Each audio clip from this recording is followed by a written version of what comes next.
no matter how high a mountain that they had to climb, it's the Bangladeshis who are still looking very steady with their approach at 84 for 1 at the end of 15 overs in Cricbuzz Comm box.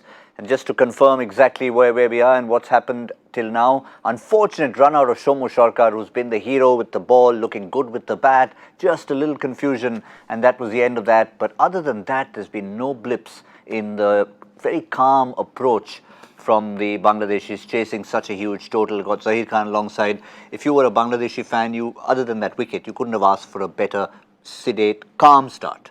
Another reflection of how good the wicket has played so far. So it's a good track. You can actually get a lot of purchase for the shots which you've been playing. So that's something which again is an indicator how both these batsmen have gone about.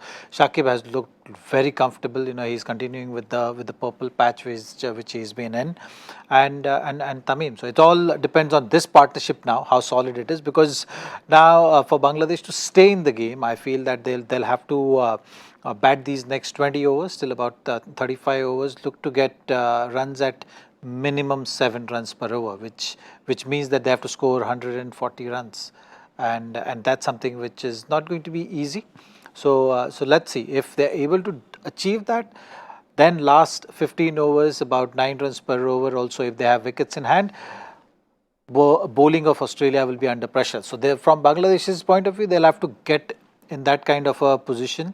And now with Stoinis bowling will be the main factor for Australia, because Maxwell has been put under pressure. Stoinis also, if he doesn't respond to the situation, to occasion, then it might be an interesting game to see. But it's just good that we've got a template set, because there could be teams in the past, especially inexperienced teams, who would have looked at 382 and said, listen, we need to be 110 overs, otherwise we're out of the game. And that's what's changed, is the mental approach as well. There's no doubt about it. You've seen with most of the teams approaching the game that way, and the biggest factor for this change has to be the T20 format, which has come into play. Just given batsmen different perspective of building the longer format, and actually approaching the game in that 50 overs in 2 batches. One is 30 overs. You have wickets in hand, and if you have wickets in hand, then you can really encash on those 120 deliveries, which is very tough to bowl at the back end if the wicket is suiting batting. So that's something which has changed. The approach has changed in terms of understanding and the big shot making. I think the hitting ability of batsmen has certainly improved with that belief of hitting those sixes consistently. Interesting. Often you'd think that T20 would make you aggressive from ball 1. It doesn't. It allows you to think maybe last 15, 140, 145, gettable. What about the bowling? I guess the one bowler we haven't seen yet is Adam Zampa, probably waiting for the left-handers to separate. Lots of right-handers to come. One possible reason? Possibly, yes. But at some stage, Finch will have to bring him into bowl. He can't delay bringing in Zampa. It's still 15 overs right now, so you still have about 5-6 overs.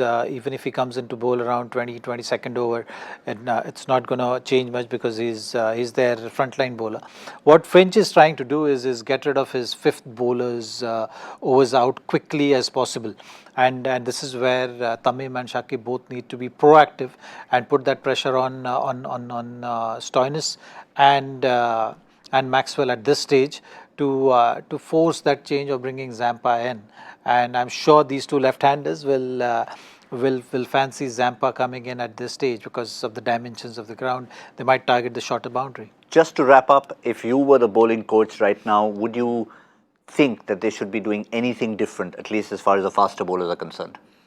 Well, Australia has got enough runs on board, so it's about staying in the process. You have the good bowlers who will be taking that pressure at the back end. You have Kultanayal also having a good day out there. He bowled decently, I felt. You have Pat Cummins and Mitchell Starc. So you have enough resources, but it's about just getting the job done, and that's what Australia has been doing so far. So I don't see these 3 especially succumbing to pressure. It's just about how Bangladesh maneuvers now from here will be interesting to see. Like I said, they've set the platform right now for that 300, 330. So it's not going to be easy outing, but I'm sure there will be some kind of pressure being put on this Australian bowling lineup. Yep, so it's about processes, keeping it simple, not just for Bangladesh, but for Australia, just to see them through till the end. We'll be back in the 35th over with Cricbuzz Comm.